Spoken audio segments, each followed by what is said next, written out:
Hello, my name is Jonathan DeLiberty, and today I will be presenting on the formation of monolayer films by the spontaneous assembly of organic thiols from solution onto gold.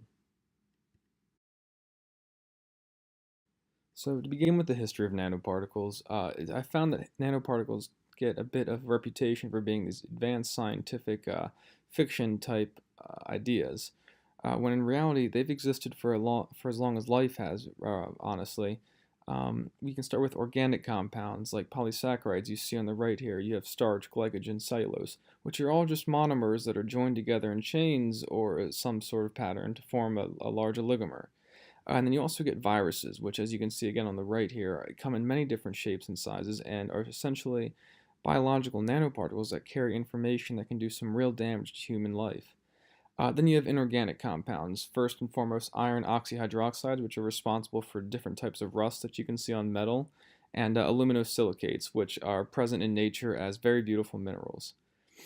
So, in the 4th century, with the Lycurgus cup, the Romans actually accidentally invented this cup for royalty.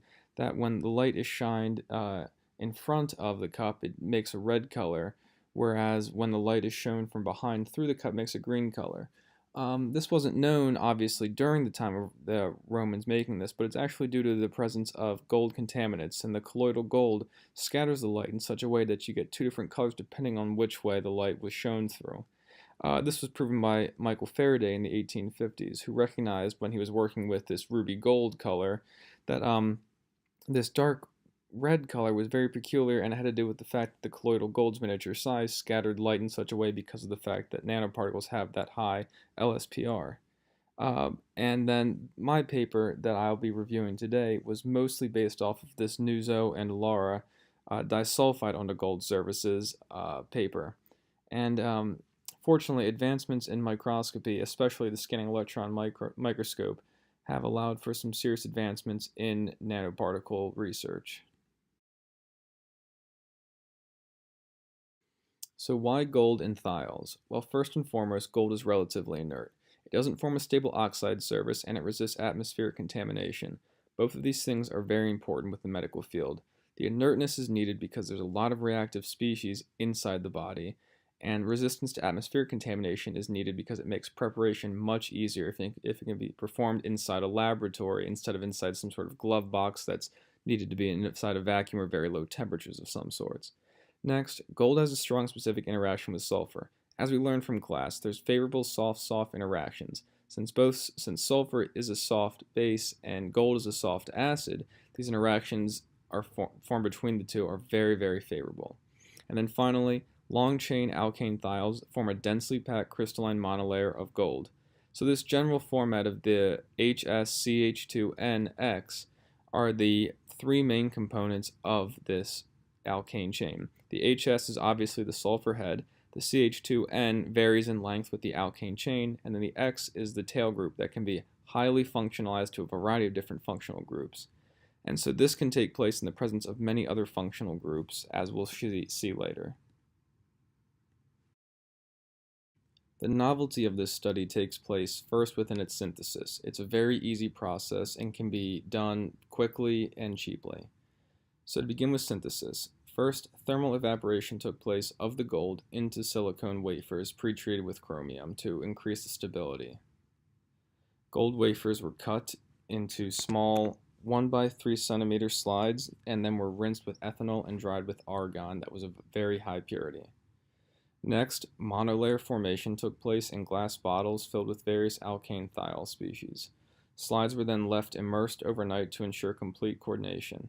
While the overnight immersion wasn't exactly necessary because they found that around 80 to 90% purity could be achieved within about 10 minutes, leaving it overnight ensured that there was 100% attachment and that the nanoparticles and film was entirely formed before experimentation took place. After the overnight immersion, the monolayer film of the alkane thiols were fully formed, and now ellipsometry could be used to determine the thickness of each of these films. So ellipsometry works by measuring the thickness of the monolayer, and doing so by measuring the change of polarization of this alkane thiol surface compared to a clean gold surface, which is needed to determine the change of polarizability of light.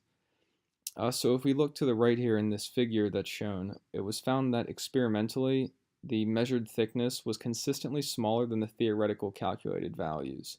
So if you look at this figure on the right, you can see that the dotted and dashed lines were actually the theoretical values that were calculated based on the accepted values for carbon-carbon bond, carbon-sulfur bond, and then the carbon bond to whatever functional group there was. And then the filled in circles were actually the experimental values that were obtained using the goniometer upon monolayer formation. So we can see here that throughout the entire, no matter how large the alkane chain is, the experimental values are almost always smaller than the actual theoretical calculated values. So the researchers determined and confirmed it with other procedures that the alkane chains were actually oriented around 20 to 30 degrees from the normal of the gold surface. Next, and what I think is probably the most important experimentation and data gathered in this study was contact angles. Now, contact angles used a goniometer to measure the angle between the liquid and solid surface interface. This measurement allows for determination of wettability to determine the surface properties, which is really important because of the fact that the degree of wetting is determined by a force balance between adhesive and cohesive forces. So a very small contact angle correlates with a high degree of wetting, which means that there's a lot of interaction going on between the solid and the liquid, whereas a very high contact angle indicates that there's almost no wetting going on because there's two different substances interacting with one another. Now, because I think that this is incredibly important to understanding the study and what's going on here, I put this diagram below to explain a little bit more clearly what it means for contact angles and wettability. So if we imagine that the liquid that is on this surface the entire time is water, we know that it's hydrophilic, okay, it's polar. So if we were to drop it and see results from the very left side where you get a contact angle of about 0 degrees, you know then that whatever that surface is hydrophilic. Whereas on the exact opposite end, if you dropped water to the very right side and you see a contact angle of around 180 degrees, since there's no interaction taking place, you would imagine that this solid surface is most likely something hydrophobic. So this was very, very useful because of the fact that we were able to form these monolayer films with various functional groups pointing towards the surface that are going to be interacting with these with these liquids. So if we dropped either water or hexadecane, a polar or a nonpolar substance, we were able to measure the contact angles and determine what is most likely going on there at the surface, whether that surface functional group is polar or nonpolar, and to what degree it's most likely expressed on the monolayer film that was just synthesized. Now, expanding off of contact angles and talking more about wettability, we see here a figure taken directly from the paper that describes wettability. And to format this first, we have the alkane thiol that's actually being used in the film is going to be the CH3CH2NSH. So we know that the tail group is CH3, which is going to be something that's fairly nonpolar.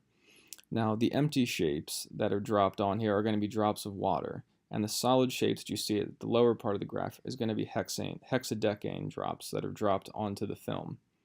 So when we see these droplets being placed on the film from the needle, we see as the chain length increases for some time until n is greater than 10, around there, the contact angles also increase. But then after n is greater than 10, it's very clear that the contact angles and therefore the wettability is independent of chain length at these longer alkane chain lengths.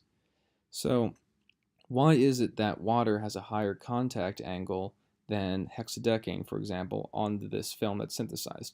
Well, if we think about it, the surface that's expressed at this monolayer film is something that's nonpolar. Since it's nonpolar, it's not going to mix well with hydrogen's polar nature, so hydrogen's going to have a higher contact angle and therefore less wettability. Whereas for hexadecane, since it is nonpolar, it's going to be a more favorable interaction with that methyl group. So there's going to be a smaller contact angle, therefore more wettability because there's more favorable interactions taking place, which is outlined here at the very bottom bullet point that says a larger contact angle correlates with less mixing of the species and is therefore indicating less wettability, which is how researchers were able to decide what was going on at the surface microscopic level to show the alterations in these macroscopic properties that they'd like to be able to more easily influence and alter. The next most important procedure that took place was X-ray photoelectron spectroscopy, or XPS. So to start off, XPS measures kinetic energy of escaping electrons upon bombardment of X-ray radiation to determine surface chemical composition. Now this was a really good way for the researchers to get in there and have a look at exactly what's going on at the surface relative to other atoms. So we can see that XPS was obviously utilized to determine the elemental concentration percentages of various monolayers to support the previously obtained ellipsometric and contact angle data. So XPS actually confirmed the formation of self-assembled specifically oriented monolayers, which was very handy for these researchers. And it did this with angle-dependent XPS, which observed only expected elements in the film. Now, as an example, we're going to use an alkane thiol that has an ester group, a rather polar group for its surface molecule, and do this angle-dependent XPS. So, as you can see, the gold and sulfur intensities obviously decreased, while the carbon and oxygen intensities increased as the takeoff angle decreased. Now, this makes sense because of the fact that the lower takeoff angle of XPS is going to have less penetrating power and will mainly obtain signal from surface atoms. Now, if we're arguing that the surface atoms is almost exclusively these tail groups, so in our case the ester, we would only want to see the carbon and oxygen XPS signals, which is what we're seeing here. So this trend, along with the fact that there's a decreasing carbon to oxygen ratio, which means that there's more oxygen present, indicates that the film is absent of contaminants and that the ester tail group, this CO2CH3, is almost exclusively present at the surface. So this is a very quantitative way to take qualitative data such as wettability and contact angles and turn it into a table like this that we can very obviously tell what's going on at the atomic level. And this relative abundance very effectively explains what's going on all the way through to the gold surface of this monolayer film attached to this gold substrate. Now, this paper was such a big deal because of the number of key findings that were obtained after all of this data was brought together. First was the fact that monolayer films of long-chain alkane thiols absorb onto the surface of gold, and the fact that a monomolecular film with densely packed pseudocrystalline assemblies forms onto the gold substrate, which can be very easily seen. This is really important because of the fact that the contact angle data and the XPS data shows that not only is it very dense and very packed with having very little contamination getting into these formed monolayer films, but that the functional group, this tail group X, is almost exclusively present at the ends of the monolayer films, which lets people alter these microscopic properties down to angstrom level control to then have a very real impact on wettability and just in general chemical functionalization going on at the surface. Next, this paper shows a very novel concept that absorption of these sulfur groups shows a 10-to-1 preference of thiol to disulfide, meaning that the thiol absorption onto a gold substrate is 10 times more preferential than the corresponding disulfide chain. Now, I didn't have time to go over it in this presentation, but in the paper I outlined the fact that it's very clearly a kinetic phenomenon. A thiol solution displaces a preformed monolayer faster than the corresponding disulfide. And if a disulfide is actually present on this gold film upon submersion into a thiol solution, these thiols will actually displace the disulfide bonds of the gold and form again a very tightly packed pseudocrystalline structure. The disulfide preceding presence will only affect the kinetics of formation, but not the overall quality and thickness of the final thiol film. Next, we found that incredible stability in air, water, and even ethanol could be achieved at room temperature. This is to say that there was no change over several months, which is an incredible amount of time. Throughout these months, contact angles were measured and ellipsometric thickness was measured with no detectable change over the course of this time. And thermal desorption only occurred when when these films were immersed in hexadecane at 80 degrees Celsius, which is incredible. That's more than twice the temperature of the human body, meaning that applications involving some sort of biomedical research are very, very plausible. Along with this, researchers were actually able to generate a hydrophobic surface with the lowest free energy of any hydrocarbon surface at the time, which is something around 19 kilocalories per mole, which is incredible. Going along with this stability, we see that the films were actually unaffected by immersion in 1 molar hydrochloric acid or sodium hydroxide for an entire day.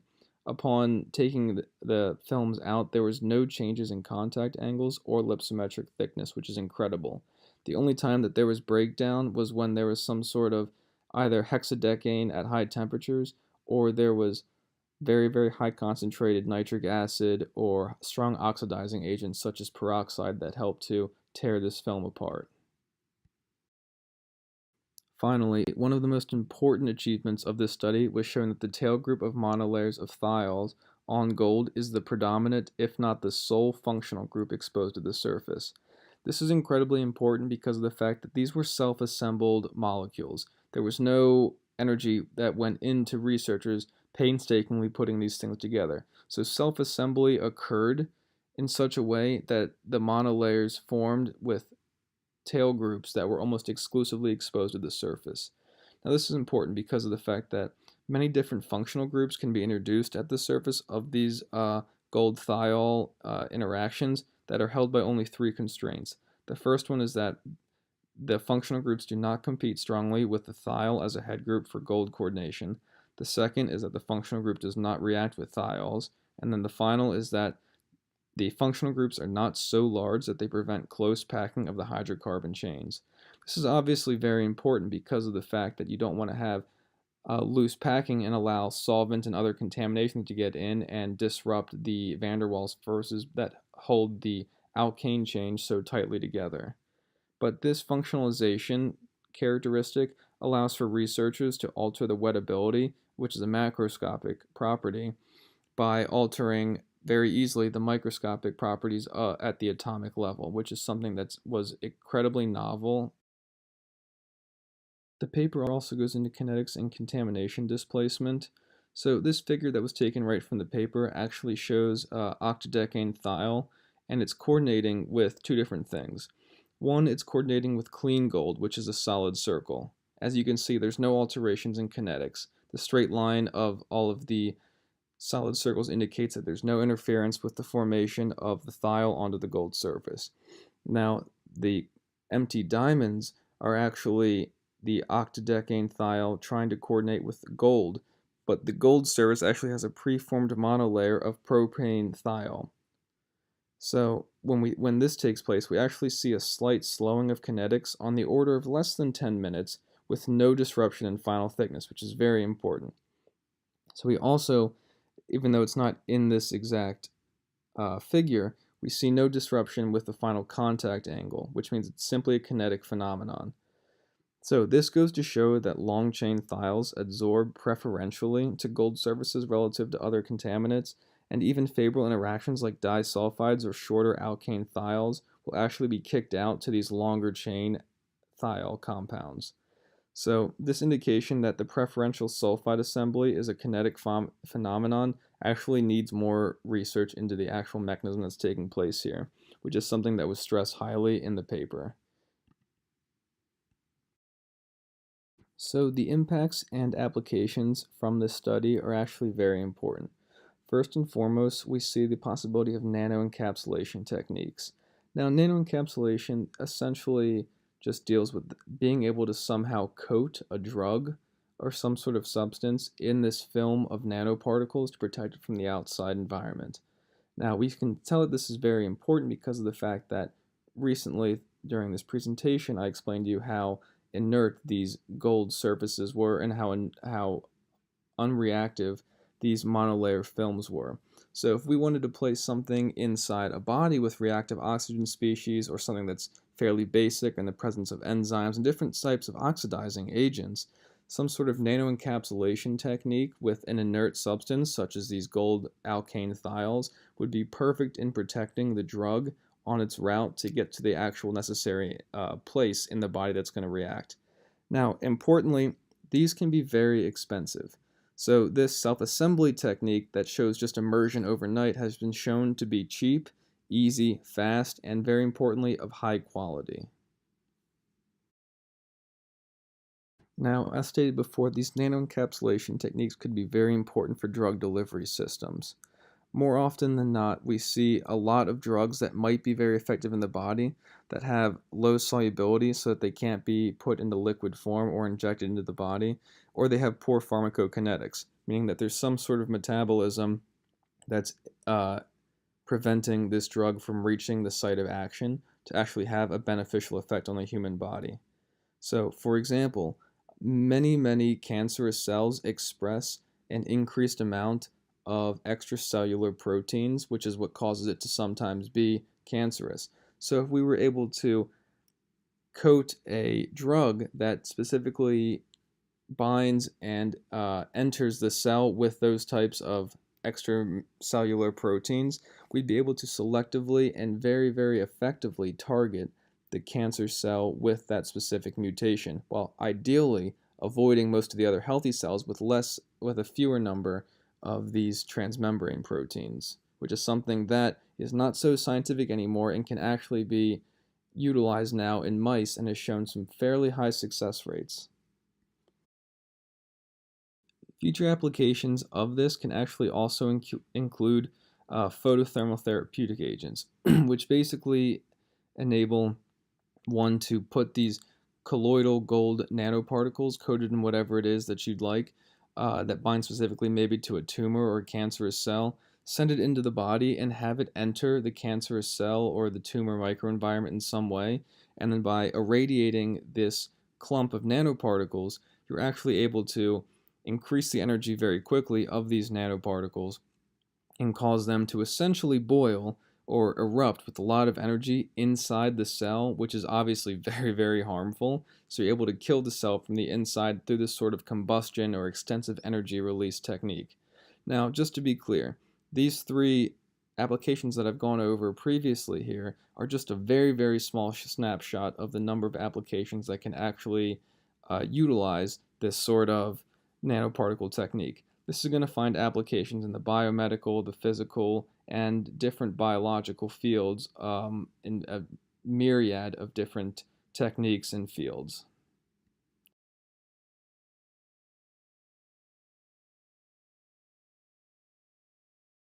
In conclusion, this study shows success of the spontaneous self-assembly of organic thiols from solution onto gold to form monolayers. These monolayers of both single and mixed alkane thiol monolayers on gold allow for a high level of flexibility in what monolayers you'd like to form. Now, we can also manipulate the microscopic properties involving the surface functional groups and greatly alter the macroscopic properties, this wettability or chemical functionalization, and how it deals with the outside world. And these applications, as stated before, are going to be utilized in physical, biological, and medical sciences in just a myriad of different fields, topics, and research papers. So thank you for watching, and I appreciate your time.